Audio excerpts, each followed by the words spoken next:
আসসালামু আলাইকুম সবাইকে।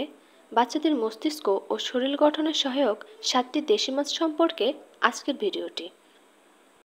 প্রথমে আছে ইলিশ মাছ।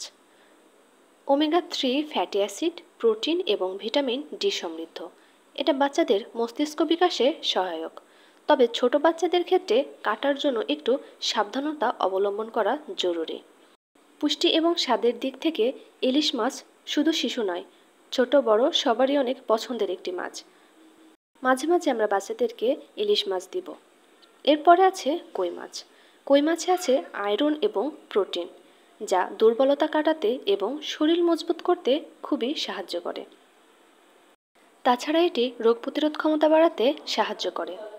কই মাছ সহজলভ্য হওয়ায় এটা আমাদের অনেক প্রিয় একটি মাছ। মাগুর মাছ।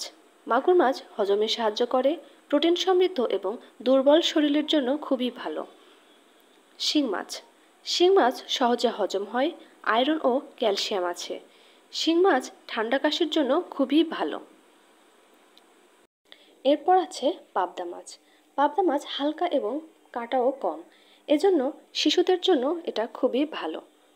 এটা সহজপাচ্য হওয়ায় বাচ্চাদের জন্য এটা খুবই উপকারী। তাছাড়া পুষ্টি ভালো এবং অ্যালার্জির ঝুঁকিও কম।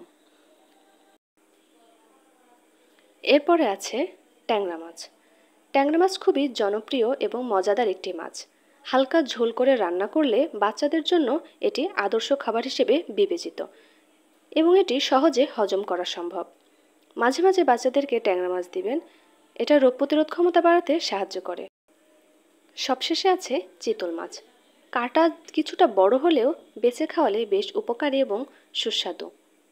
বাচ্চাদের জন্য এই মাছ খুবই উপকারী। মাঝে মাঝে চিতল মাছ ঝোল বাচ্চাদের খাওয়াতে পারেন। শিশুর জন্য মাছ খাওয়ার উপকারিতা সম্পর্কে কিছু তথ্য আমরা জেনে নেব।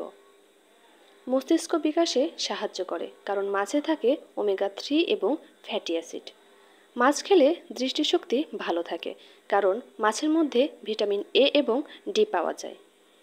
মাছ রোগ প্রতিরোধ ক্ষমতা বাড়ায়, কারণ মাছে আছে প্রোটিন ও মিনারেল। ক্যালসিয়াম ও ফসফরাস থাকার কারণে মাছ হাড় ও দাঁতকে মজবুত করে। রক্ত স্বল্পতা রোধ করে মাছ, কারণ মাছে আছে আয়রন এবং ভিটামিন বি12।